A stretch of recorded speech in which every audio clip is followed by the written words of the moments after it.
I've got some troubling news about England's royal family. I think he'll change. He is committed of his own level of service. And just minutes before an urgent announcement from the palace had silenced the entire British royal family, Queen Camilla was immediately removed from her official duties alongside King Charles III. The person appointed to take over ceremonial responsibilities was not Prince William, nor a longtime palace advisor, but Princess Anne, the king's sister. There was no transition period, no solemn farewell, no private negotiations before the decision was announced.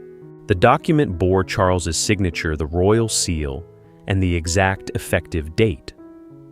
This meant it wasn't a rumor, a temporary punishment, or even a simple schedule change. A decision had been prepared in secret, signed before dawn, and implemented before Camilla could even understand what was happening. Upon receiving the announcement, Camilla read it twice. Her hand tightened around the paper before she turned to her secretary and asked, "Why didn't anyone warn me?" At the same time, at St. James's Palace, Princess Anne received an identical document. But she didn't smile, nor did she show any sign of victory. Anne simply set the document down and said to her aide, "I never requested a replacement for another woman." In his private study, Charles sat alone after signing. He stared at the pen before him and did not answer the repeated knocking at the door.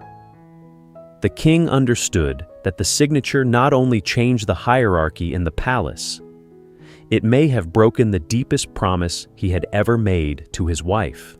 Prince William immediately canceled 2 meetings and requested a private meeting with his father.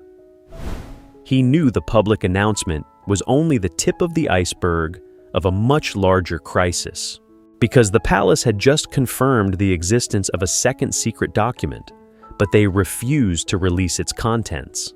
So what did Camilla do that prompted Charles to act before dawn? Before we delve into the secret documents that prompted the palace to act, subscribe to the channel and turn on notifications so you don't miss the next developments. Okay, let's begin. 3 weeks before that shocking announcement was made, no one in the palace thought that a seemingly small change could trigger the most serious crisis of King Charles III's reign. That morning, senior members of the royal family gathered at Windsor for a ceremony of special significance. It was not merely a ceremonial event, but also an opportunity to affirm the unity and responsibility of each member under Charles's reign. Every standing position, every seating arrangement, and every detail of the program was arranged according to a long-established order, because in the British royal family order, not only reflects politeness, but also represents the power structure of the crown. When Princess Anne reached her place, she immediately noticed something unusual. Her name tag had been changed. Her name was no longer in the position it had been assigned in the ceremony. Anne picked up the card, silently observing it for a few seconds, before turning to the nearby staff member and asking in a calm but stern voice, "Who approved this?" Before anyone could answer, Queen Camilla stepped forward. She gently ushered Anne to the adjacent corridor to avoid the gaze of those present in the hall. The atmosphere immediately became tense. Camilla looked directly at Anne and stated that she could no longer tolerate the king's wife standing behind the king's sister in important ceremonies. According to her, the Queen Consort's office needed to clearly define its authority if she wanted all palace staff to understand who was responsible for coordinating activities alongside the monarch. Camilla asserted that this was not a personal matter, but a matter of clarity in the administrative structure. Princess Anne remained composed. She replied that the order of priorities was never created to please any individual. It existed to protect the structure of the crown and prevent power from being altered by one person's whim. Anne emphasized that no one, not even the Queen Consort, was permitted to modify these rules without the written approval of King Charles III. If a private office could arbitrarily change the procedure at will, it would be the beginning of a very dangerous precedent. The conversation had just ended when King Charles III appeared. He quickly noticed the tension on the faces of both women. Upon examining the ceremonial documents, Charles discovered a page had been replaced with a new version. Without a word, he took the page, tore it in half, in front of everyone, and ordered his staff to immediately restore the original layout. After a few seconds of silence, Charles turned to Camilla. He asked only one question: "Who authorized the use of my name to approve this?" Camilla did not deny it. She claimed she was merely defending the position befitting the king's wife, before the public and before the palace apparatus itself. But Charles shook his head. He replied in a low, decisive voice, "You have weakened yourself by acting in my name without my permission." Those words plunged the entire corridor into silence. For the first time, Charles realized this dispute was no longer simply about a nameplate or a position in the ceremony. Camilla acted out of fear of being seen as an outsider after years of trying to gain acceptance. Anne, however, saw behind this small change the risk of undermining the very principles of the monarchy. That evening, an internal violation report was placed on the king's desk. Its contents made Charles realize that what had happened at Windsor was by no means the first time. And that was just the beginning of what he was about to uncover. The report of the violation was placed on King Charles III's desk near midnight. The room was still brightly lit, but the atmosphere was so heavy that even his closest aides only dared to set down the document and quietly leave. Charles opened the file, hoping it was merely a report of an incident at Windsor. But the more he read, the more he realized the matter went far beyond a simple dispute between Queen Camilla and Princess Anne. The report mentioned more than just a change in the order of ceremonies. The king's personal record keeper had proposed a full review of the authority of the Queen Consort's office. 4 issues in the record caused Charles to pause for a long time. First, the use of the king's name in unapproved decisions. Second, changes concerning high-ranking palace personnel. Third, access to confidential documents and information. And finally, the growing influence of advisors working directly under Camilla. It was no longer a ceremonial error. It was a sign of a system taking shape that even Charles himself had never fully grasped. The following morning, Prince William received copies of several documents related to the investigation. As heir to the throne, he began reviewing the decisions issued over the previous months. The more he compared the records, the more irregularities he discovered. 3 distinct directives quickly caught his attention. The first required certain positions previously under the king's office to be transferred to work directly with Camilla's office. The second stipulated that many announcements concerning patronage activities would have to go through the Queen Consort's private advisors before being presented to Charles. The final directive was even more alarming, expanding access to certain internal meetings and documents previously reserved only for officials serving directly the king. The list of nominees even included the names of several candidates recommended by Camilla's own secretary to replace veteran officials. William set the file down and gazed intently out the window. This was no longer a story about a nameplate at Windsor. What he was seeing revealed a network of influence that had been quietly built over months. When Charles summoned Princess Anne for a discussion, she listened silently to the entire report and then uttered only one sentence that silenced the room. Power struggles rarely begin with grand pronouncements. They always begin with very small things. Anne explained that an access card, an internal memo, an appointment, or a document delivered correctly or incorrectly could alter the entire way the palace operated. When staff saw these changes repeated Without any reaction from the king, they would take it for granted that it was Charles's will. And once that thought takes shape, real power will begin to shift without any formal decree. Charles understood what his sister meant, but he hesitated. He recalled a promise he had made to Camilla years earlier after they had both faced intense public criticism. At that time, Charles had held her hand and said he would never again let her face judgment alone. That promise had stayed with him for years. As a husband, Charles wanted to protect the woman he loved. He hoped things could be resolved within the family, avoiding a public crisis that would hurt Camilla. But as king, he also understood that his silence was being interpreted as consent. Any hope of keeping the matter secret quickly vanished when Charles received notification that the document relating to the Windsor incident had been delivered to the desks of several high-ranking palace officials. The secret was no longer a secret. The crisis had spilled over from the king's office and was beginning to spread throughout the entire royal apparatus. That same afternoon, Charles requested preparations for a final meeting. On his desk, an unsigned decree lay quietly awaiting his signature. And just below the first line of that document was the name of Princess Anne. The meeting was arranged that very afternoon in King Charles III's private study. There was no secretary to take minutes, no lawyer, no cameras, or any attendants waiting outside the door. Only 3 people were present in the quiet room: Charles, Queen Camilla, and Princess Anne.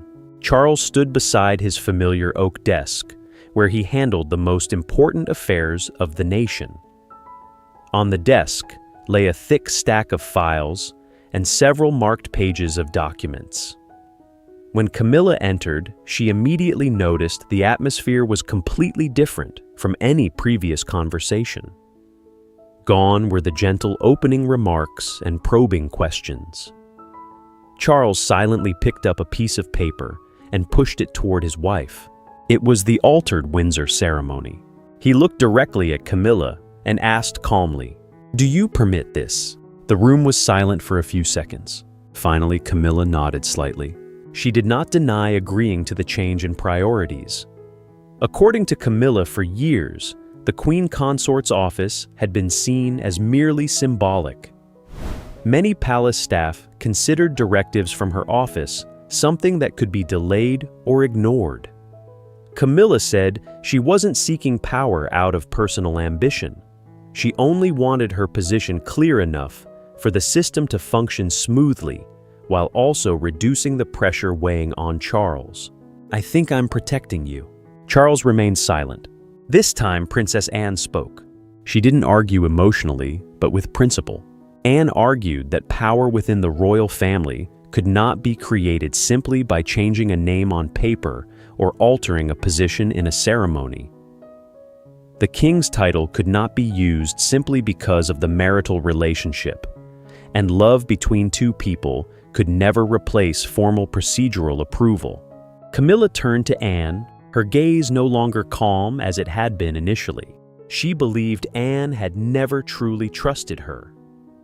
According to Camilla, Anne and Prince William had long since formed an unspoken agreement to limit her influence in the palace. She said that whenever Charles faced health problems or a heavy workload, Anne was always the first person the family and officials turned to, while she herself was treated like an outsider. "This family has always trusted you more than me." Those words silenced Anne for a moment. She understood that behind Camilla's anger lay a long-standing sense of insecurity. Just as the atmosphere reached its peak, Charles suddenly slammed his hand down on the table. The sound echoed throughout the room. He looked at Camilla and then Anne before saying decisively, "Neither of you may speak as if I have lost my right to rule." Immediately afterward, Charles opened the second file. He placed 3 directives recently collected during an internal review before Camilla.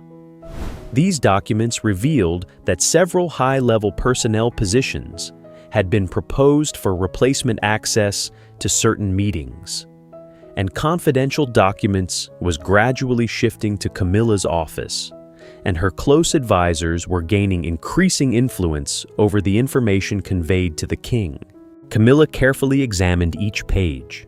Her stern expression gradually faded. She maintained her sole objective to alleviate Charles's exhaustion and the daily pressures he faced. But for the first time, she realized that the power her advisors had built was far greater than she had imagined. Charles closed the file and asked slowly, "If it was all to protect me, why did all these measures ultimately increase your power?" No one answered immediately. Camilla lowered her gaze to the documents before her. Her anger gradually gave way to fear. She understood that Charles was no longer merely questioning a few individual decisions. He had seen the entire network of influence forming behind her office. Noticing the growing tension between them, Anne quietly rose. She intended to leave the room so Charles and Camilla could speak privately. But Charles shook his head slightly. "Stay, Anne." He looked at his sister and said in a deeper voice, "This is no longer just about our marriage." Just as Charles reached for the open stack of decrees on his desk, there was a sudden 3 knocks on the office door. Prince William entered with a dark-colored sealed file in his hand.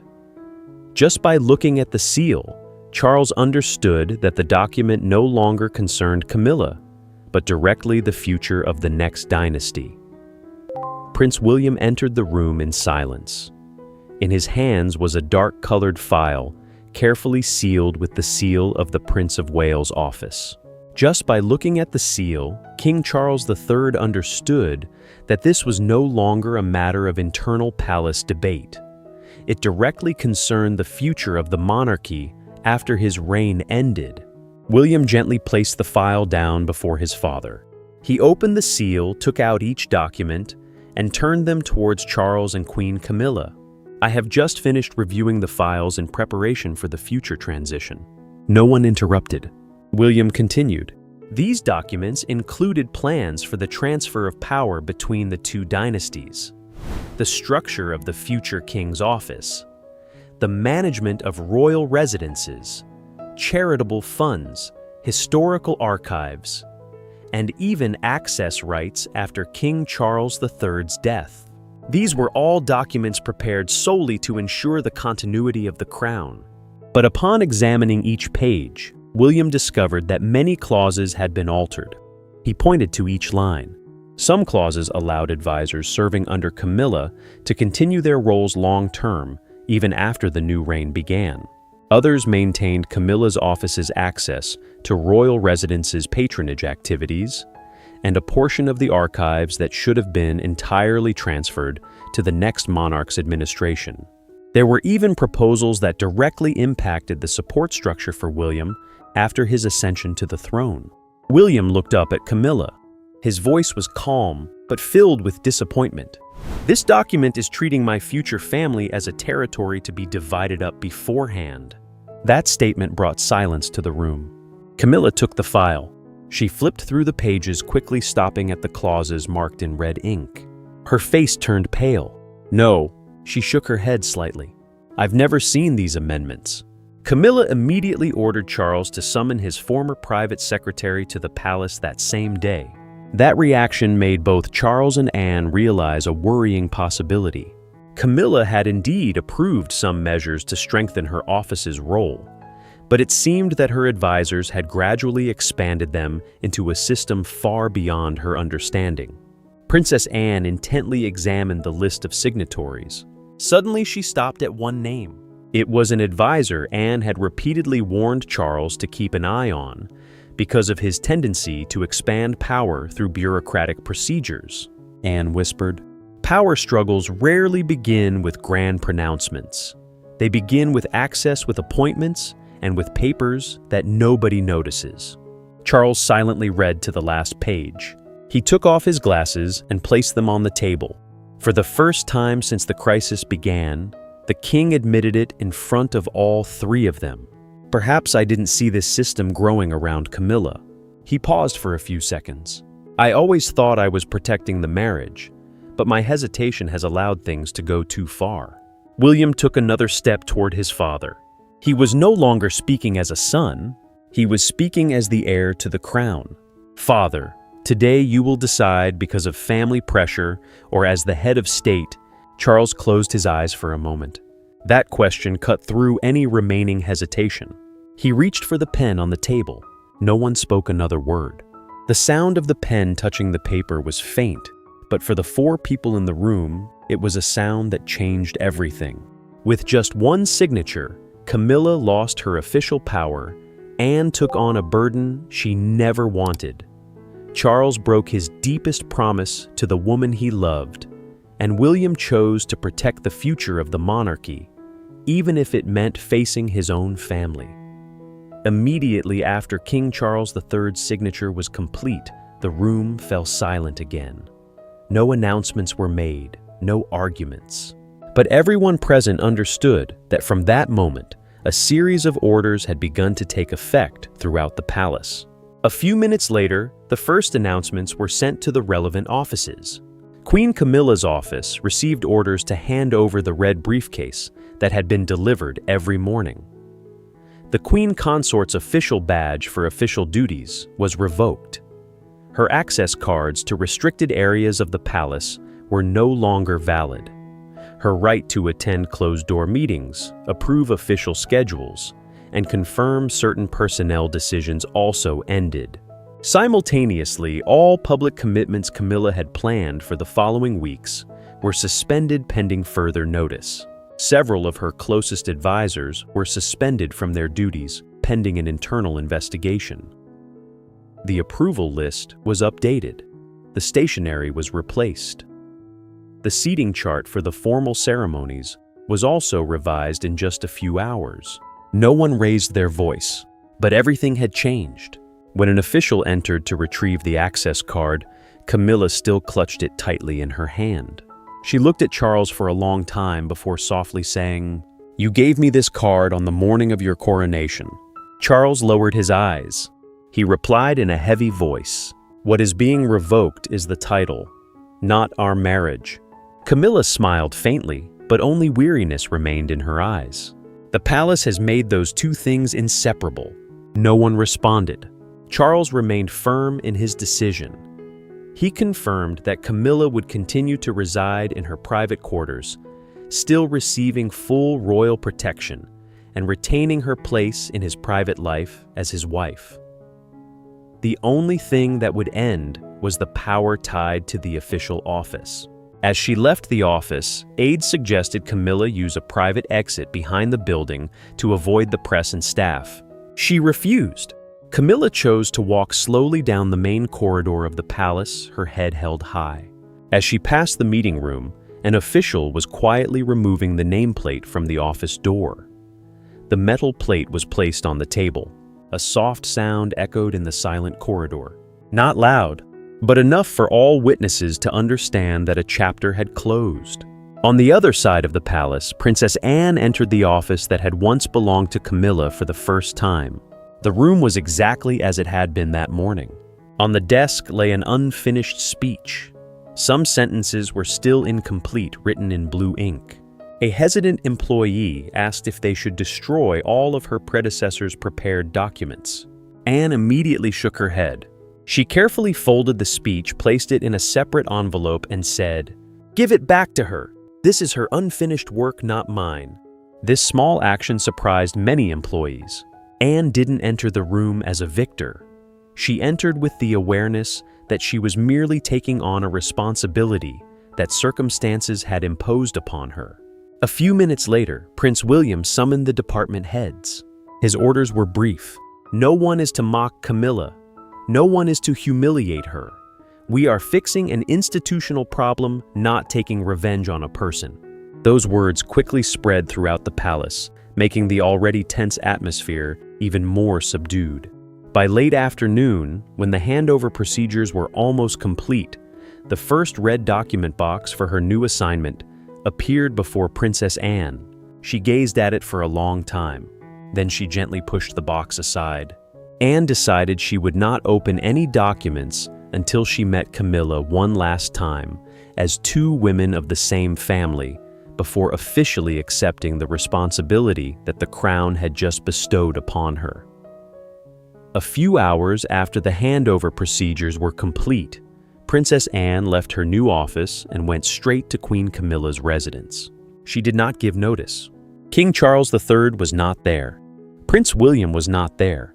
No secretary lawyer or any attendants accompanied her.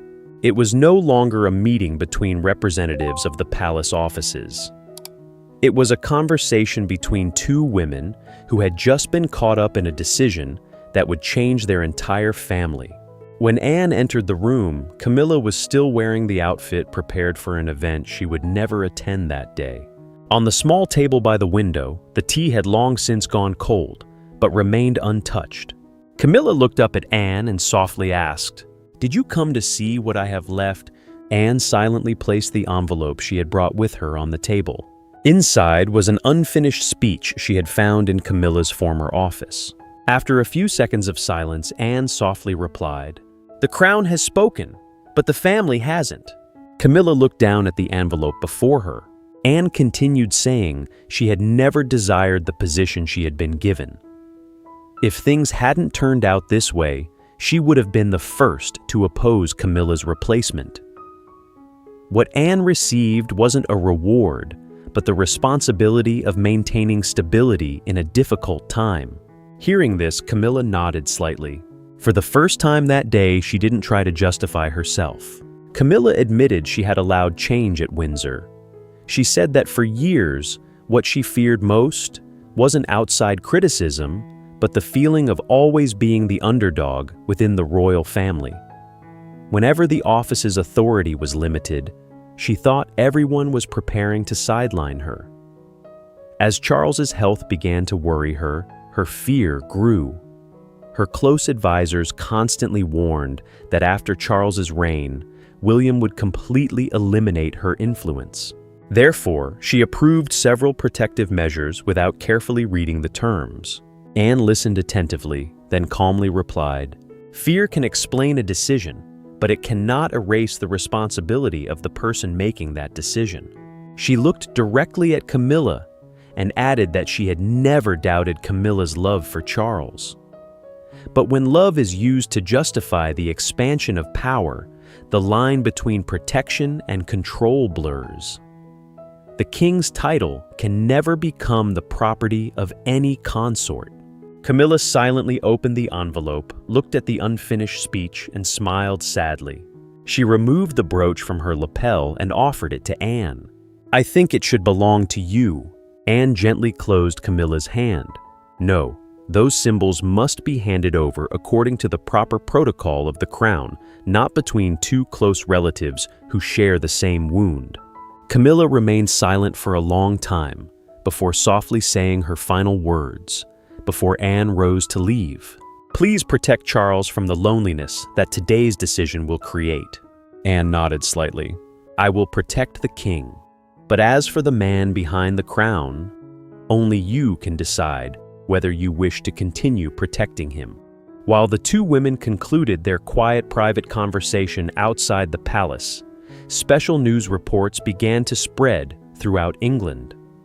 And the following morning, all eyes would be on King Charles III and Princess Anne's first public appearance together after the decision that shook the royal family. By late that afternoon, the newspaper headlines would be replaced with new stories. But for those who witnessed this event from within the palace, it will always be the day King Charles III was forced to choose between love and duty. No one truly won. Charles retained the stability of the crown, but at the cost of the peace of his own marriage. Camilla lost the power she once held, but retained her dignity and the opportunity to mend unspoken wounds. Princess Anne took on a responsibility she never sought, and Prince William secured the future of the next dynasty, even if it meant confronting those closest to him. Perhaps that is why that morning will not be remembered in history as Princess Anne's victory or Queen Camilla's defeat.